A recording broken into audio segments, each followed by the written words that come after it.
that night, like sitting in there, I'm just like, dang, like, all right, God, like, all right, like, I didn't know you was this guy, you know, like, I didn't know that you, like, was gonna, like, you know, be so involved with this, you know, like, I didn't know any of that, and I gave my life to him that night in my room. There go Johnny Law. Johnny Law got me at the green light. Johnny Law got me at the green light. Johnny Law got me at the green light. Johnny Law, Johnny Law got me. You are listening to John Givez, Testimony, a Musician's Story. Police drive by and they watch us on the corner. Watch out for those gangsters, that's what Mama told us. I just wanna see 25. He came onto the scene eager to share God's love, but with an immature spiritual heart. His lyrics came from a good place, but sometimes were explicit. Some titled him edgy and questioned his motives. Without knowing his heart, his story, he was considered to be of this world. This is a testimony of John Givez. Listen up, I tell you how it's going, baby. Talking ain't enough, I gotta show, baby. Can I take it back in time? Memories all up on my mind. Hey, hey, this a song about 2004. Listen now you know. This a song about 2004. Listen now you know. Tell me you remember me.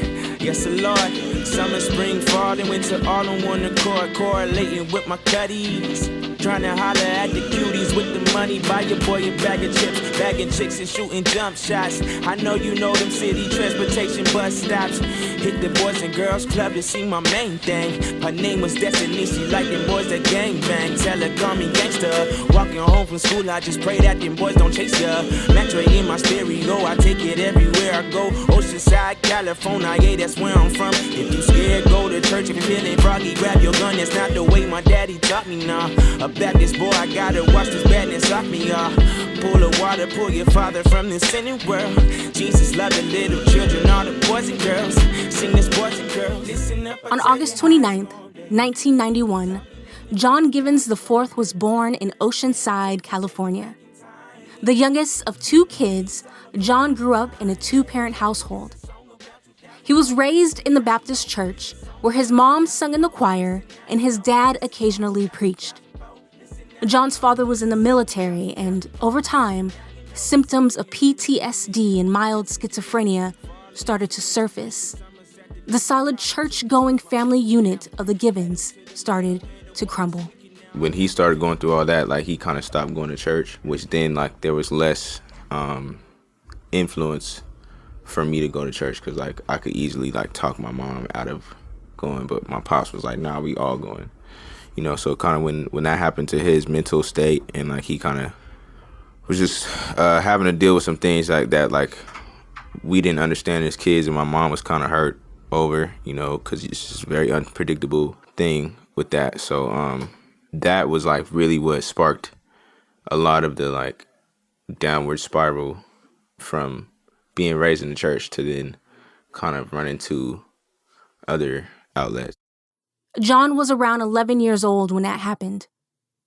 What authority God had over his life up until that point, he started to denounce. I was just really angry that, like, some of these things were happening. I didn't understand why with my pops, you know. So I got really angry about all that. And I just, like, I knew a lot of my friends. Some of them didn't have dads in their household. And we all kind of just grew up in this area in my city. And a lot of us kind of just could relate with being angry at authority over us, you know. So we kind of just kicked it and did what we wanted to do outside. And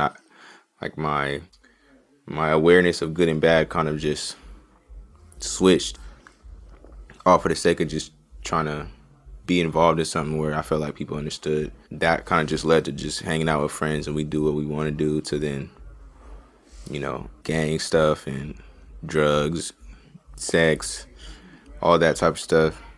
Like, not me necessarily, but, like, pimping, like, I was around that type of stuff, you know. Selling drugs, house parties, all that type of stuff, you know. So as I got more acclimated with those things, the things that I was taught, like, as a child, kind of just became null and void. I ended up learning how to like steal from all that. Like, I wasn't really like super hardcore gangbanger or nothing, but I just hung around gangsters, so I learned some of the ways, picked up on some of the ways. One thing was stealing. It started off as like shoplifting, and then that became like a practice for like home invasions, to where I got so good at doing it that like I just didn't feel no wrong. It's kind of like learning how to do the wrong thing the right way, and then it's like, oh, it's all good, And after that, like after a while of doing all that, I ended up going to shoplift one day, but I had some Oxycontin in my pocket. I was trying to sell stuff too, and from that, I ended up getting caught shoplifting, and it's like a petty crime, but the Oxycontin like amplified everything. I had just turned 18, and it was my senior year in high school when this happened, and so like I'm thinking like, dang, I ain't even finna graduate. I'm finna go to adult county jail right now, and I ended up going, and I remember like giving a police officer attitude, when he first came. We got in the car and we just started talking like after a little bit. And that was like one of the coolest police officers I ever met. Like, he was asking me like, what do you do other than this stupid stuff, And I started telling him, I sing, write music.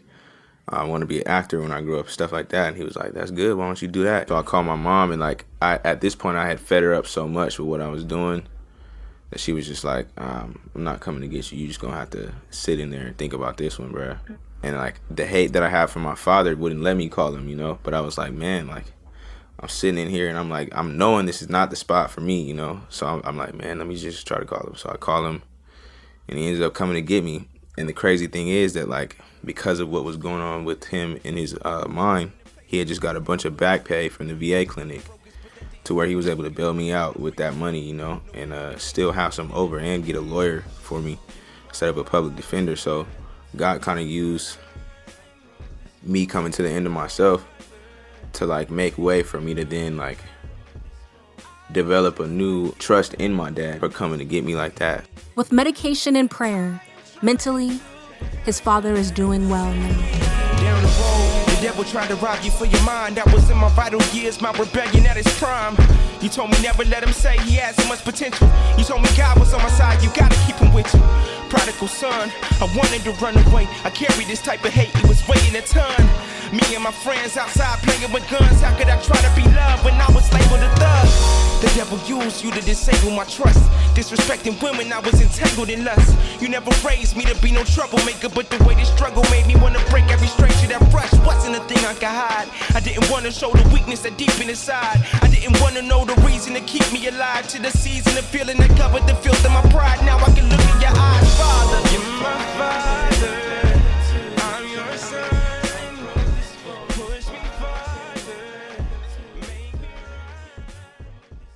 Testimony, a musician's story. Testimony, where Christian hip-hop artists give you an exclusive look into their lives and their music. Take a journey into the minds of today's top Christian hip-hop artists as they open up and share about their past, their faith, and their music in ways you've never heard before. Put on your favorite pair of headphones or turn the stereo volume up and listen. A musician's story.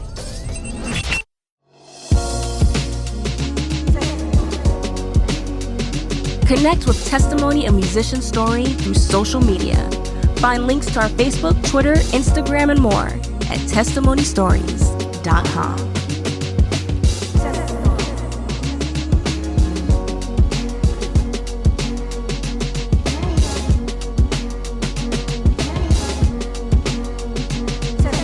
A musician's story. What's going on? It's your boy John Givez, and you're now rocking with Testimony, a musician's story. Feeling blessed cause I know my mama thankful to see his son doing what he loved with no more cases. If I can liberate every trapped inside mind with my trapped inside rhymes, I would give my whole life just to see a brighter day in sunny Southern California where them bullets is the rain. Every week a funeral as usual to pour a little liquor. Vivid pictures got me trying to paint a bigger picture. Let a gangster know that changing ain't impossible. If you define the design in every obstacle, this is my west side blues. West side. Around the time John was having his legal issues, his sister started dating a dreadhead from Baltimore, whom John did not think was worthy of being with his sister. That guy is Belief, former The Breaks member and current Dream Junkie. Like eventually, like I just kind of gave him the benefit of the doubt. Like, all right, he seems pretty straight, you know. And he was doing like Christian hip hop and spoken word poetry and stuff. So then I met Ruslan after that, and them two kind of just put me in this weird place of seeing dudes that are young, you know, and like love God, still seem like pretty solid, cool guys, not just far off. And I believed in God, but I just didn't think he wanted anything to do with me, you know, like that. And seeing that let me see that, like, oh, God does want something to do with people around my age, you know. Belief hooked his future brother-in-law up with a job. This helped John's probation process. So when I first found out I was going to be on probation, I was still kind of like knucklehead, like, nah, just take me to jail, you know. I know so many friends of mine, even to this day, that like probation for them is like this like, it's like the sticky part of the system where like you're just stuck, you know. And it's like you just keep going back to jail for the most pettiest things. I was still messing up, you know, here and there. Like I had a few slip ups, but like my probation officer, shout out to Officer Yoakum, she kept it solid with me and like just had a ton of grace, you know. And the whole time I just realized the Lord was like really just like saying, okay, you went this way, now let me bring you back. Probation was a good thing for me because it did slow me down with the smoking the weed, you know. It was overall a blessing, you know, and God just made a way through it all, you know. Like, everything was like for a reason, looking back on it. Like what you're hearing so far? Check us out at testmimonystories.com. That's testimony stories with an S.com. Where you can hear content for you and about you. Everyone has a testimony. Everyone has a testimony. And we want to hear yours. Tell us how God has transformed your life. Each month, we will select a person to highlight and interview. Find out more at testmonystories.com. Testimony. A musician's story. Testimony, where Christian hip-hop artists give you an exclusive look into their lives and their music. Take a journey into the minds of today's top Christian hip-hop artists as they open up and share about their past, their faith, and their music in ways you've never heard before. Put on your favorite pair of headphones or turn the stereo volume up and listen. A musician's story. A player had a change of heart, change of start. In chapter 20. Now back to John Givez' testimony and musician story. I lay alone in my room, weary and wounded, wondering where God is. Living my life godless for too long. I tried to deny him, tried to just bribe him with the sweet prayers of my mama, but luck didn't ran out. I'm a Southern California playalistic rebel with no cause. I think my soul's lost somewhere between captivity and captivation. My situation is I'm facing is complex. Excuse my language, but don't take this here out of context. You in my room where I do what I do to get by. God, I hope you don't mind if I read this Bible and get high like that song Christian Corinthians say. Will you take me as I am? I can't be nobody else but my damn self. And now they landed on chapter 29 in the book of Jeremiah, verse 11. And I ain't no reverend, but this here say you got plans for me. Do you got plans for me? I turn it to the page, yeah. Chapter 29. Turn it to the page, yeah. Chapter 29. I turn it to the page, chapter 29. Turn it to the page, chapter 29. I turn it to the page, chapter 29. Chapter 29, I gave you time. Turn to chapter 29, chapter 29. A lot of people say His arresting officer and probation officer are a fine example of how effective the legal system and rehabilitation can be when the right people are doing their job. But one key ingredient to this recipe that eventually led this rebellious kid to straightening out his life is God. There was one night specifically where I ended up being in my room, like I'm high as a kite off of marijuana. And like I was trying to write music, but it just wasn't. Like I was making more so like reggae music and like inappropriate, like sex music, like smoke weed music, just like some hood anthems, like You know, them Nate Dogg hooks. Oh yeah, I came home that night and I was high, super high, and I was trying to write because I used to get high and write music, but it just wasn't working no more. You know, I'm wondering like what's going on. So I opened up my Bible, like thinking it'll magically help me write. No intent on reading it, you dig? I just figured having it open would like magically like float over to my hand and I'm writing now. But it didn't, you know. But what did happen was that like my spirit heard something say, "Just read me." You know, like, and it wasn't like an ear thing. It was like right here. And I looked at the Bible like, what? Like, because I'd never been spoken to like that before, you know. And then I just began reading. And I started reading Revelations, and it put the fear of God in me, like the fear of God. And that's when I realized, like, the more I kept reading, I came across a scripture that says, the fear of God is the beginning of wisdom. And that night, like, sitting in there, I'm just like, dang. Like, all right, God, like, all right, like, I didn't know you was this guy, you know, like, I didn't know that you, like, was going to, like, you know, be so involved with this, you know, like, I didn't know any of that, and I gave my life to him that night in my room, and I remember waking up that morning. I probably only slept, like, 4 hours, but it was, like, the best sleep I ever got, you know, because I was, like, reading my Bible for a long time. I had just finally got some rest, you know, and I woke up, and I came out my room, and my mom just happened to be in the hallway right there.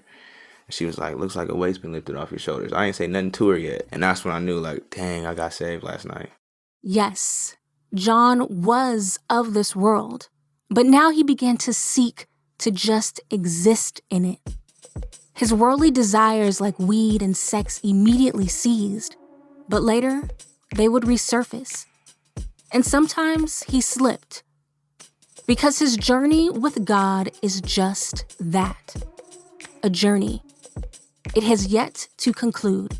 The desires, like, he took them away for sure, but they came back as time progressed, you know, because, you know, you turn your life over to God, and then sometimes it's like, yo, you know, the old life is calling me. And I had like my pastors at my church, you know, and a lot of people like that, like, I gave that accessibility to checking me, you know. I had like a relationship I was in that like I had to stop because like we just couldn't get out of the patterns of, you know, sex before marriage and stuff like that. And you know, just having so many years of being trained to do something a certain way. The weed thing, like, for sure, that was like when it came back, like, it left, and then when it came back, it was like, dang, yo, you know. And I would feel it like really terrible, like, whenever I did, you know. And there was one day after I was leading worship at church, right? And like we just went to the back and they asked me like, what's going on with you? I told them everything. And like that was when I realized, like, okay, I might still have these desires, but it's not even worth continue on in these ways.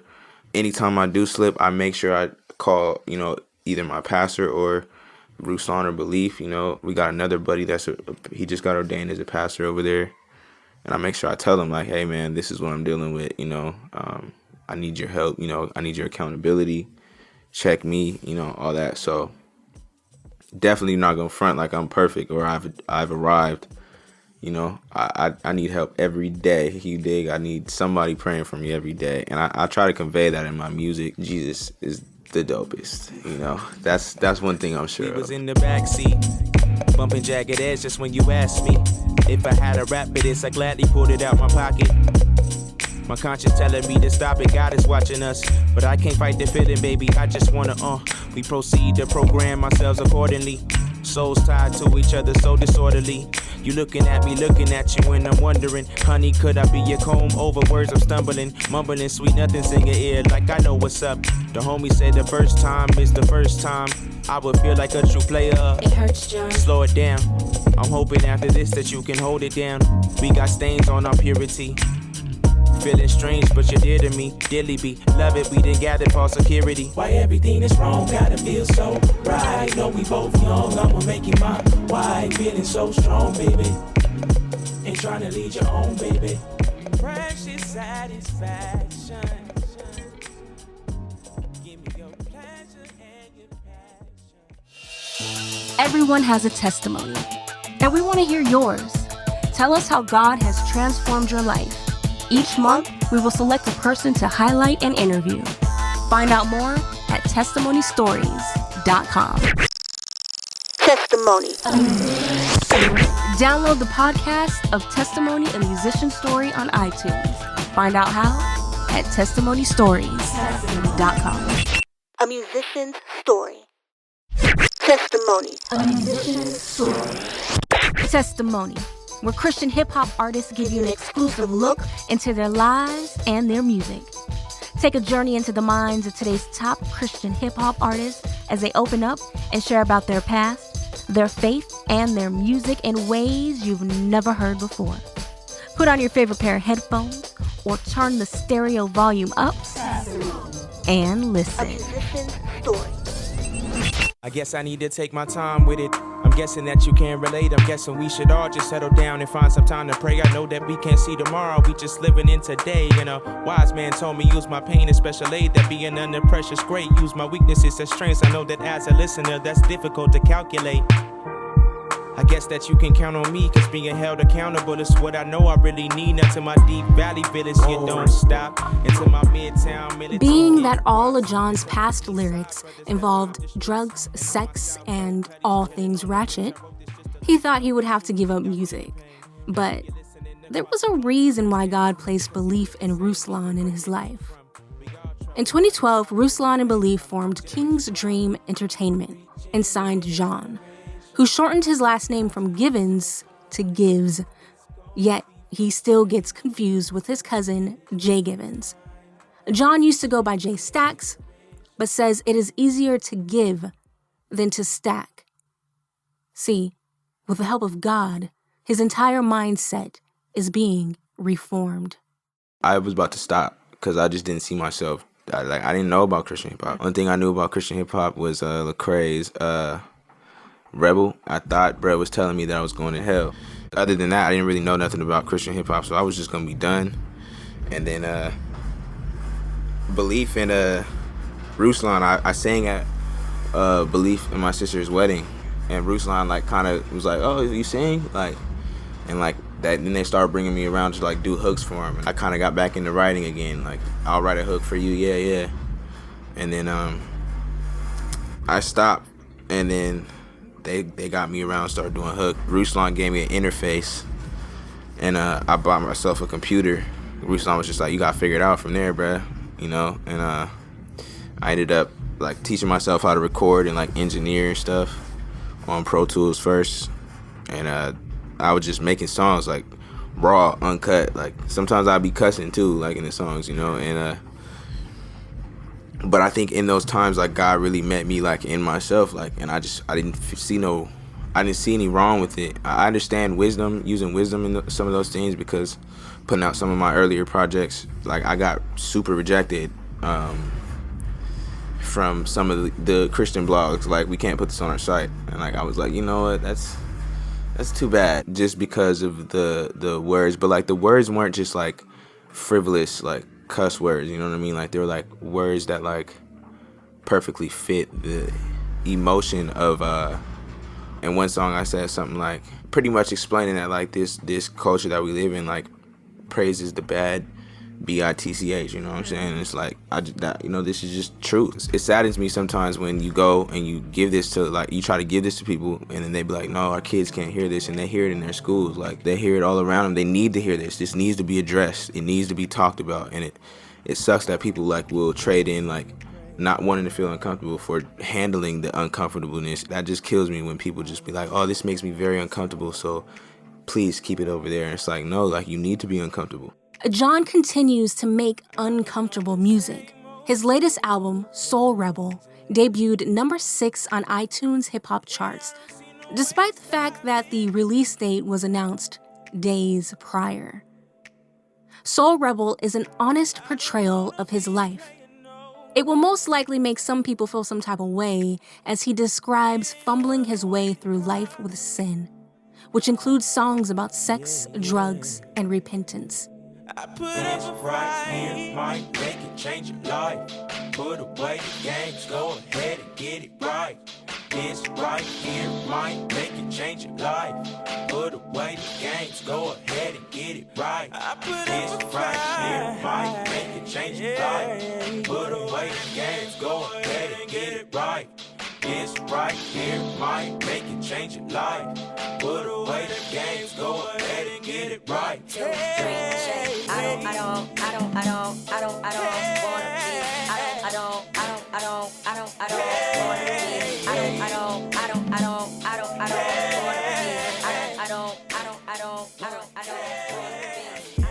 John Givez is a man on a journey who is allowing God to work through him. He desires to be genuine while making music for people who, like him, don't meet the quote-unquote Christian standard. John Givez is a soul rebel.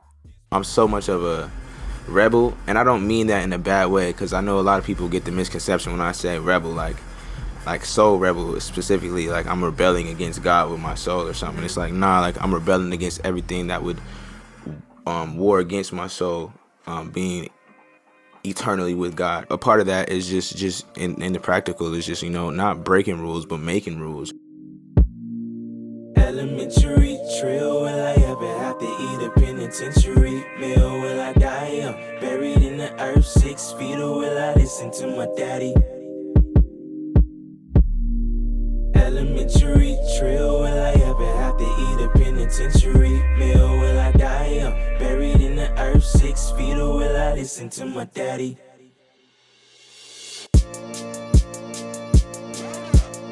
Daddy never raised me up to call myself a probably picked that up in elementary, I figure. Older kids that ask me, is you bloods or is you crippin'? Man, I'm in the 4th grade. I go to school to pay attention, cause my family is faithfully some Baptist church goers. 1524 Lemon Street, that be the corner that I caught my first fade with a peewee in the alley. And lost my first fade, dog, my chin was thinking badly.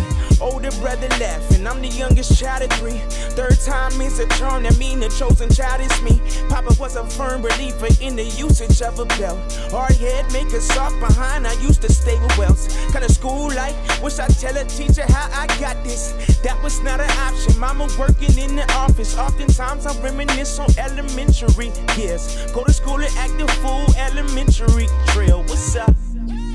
Elementary drill. Will I ever have to eat a penitentiary meal? Elementary drill is pretty much explaining like elementary was so vital for me because like I was such a sponge back then, and I learned what it was to be like a black kid growing up, and I don't mean to make it like a race or ethnicity thing like that, but like I just learned what it was to be like who I was growing up, where I was from, in the school, like where like other kids are like, what's up, like what side you finna choose? You finna be a blood or you finna be a Crip? With the whole other side of going to church and like, your mom telling you to be quiet in church, and then next thing you know, like that kind of upsets you, so you try to sneak out of church, and next thing you know, you're in the alley doing something you shouldn't do, and then you got this influence from school telling you, this and that about blood or Crip, and then you kind of associate yourself, and just from elementary on, it's like a trajectory of what's gonna happen. So that song is really a huge one for me in the fact of setting up how like I became a rebel, and then eventually ended up finding my soul, because once I learned everything there was to know, like based off what I seen, I needed to figure out what I believed. Elementary. Hell was lurking in my home at age 7. Knew I wanted to be in heaven with the Lord. Daddy was a preacher, man. He lost his mind due to war, and who'da thought we see the consequences of a desert storm. Mama's schedule was on. We left the school and hit the Kmart. She had a second job. God blessed her with a brave heart. Struggle was just 8 part. Trouble was at 8 dark. See my first home invasion, chilling at the skate park. Street light, come on. It mean we had to hurry home, but I was just a curious, superior little soul stating. Watch the trend unfold. Police screaming, hit the flow scene. 5 black brothers get up out the Jeep slow. Could I sleep? No. Laid up in my bed that night tripping, knowing I should get some sleep. Turn on TV with no permission now. But that was elementary years. Know the rules, but play a full elementary drill. What's up? Thank you for listening to Testimony, a musician's story.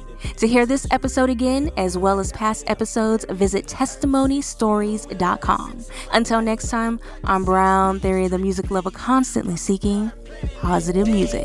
Previous poor performance, I'm about to succeed.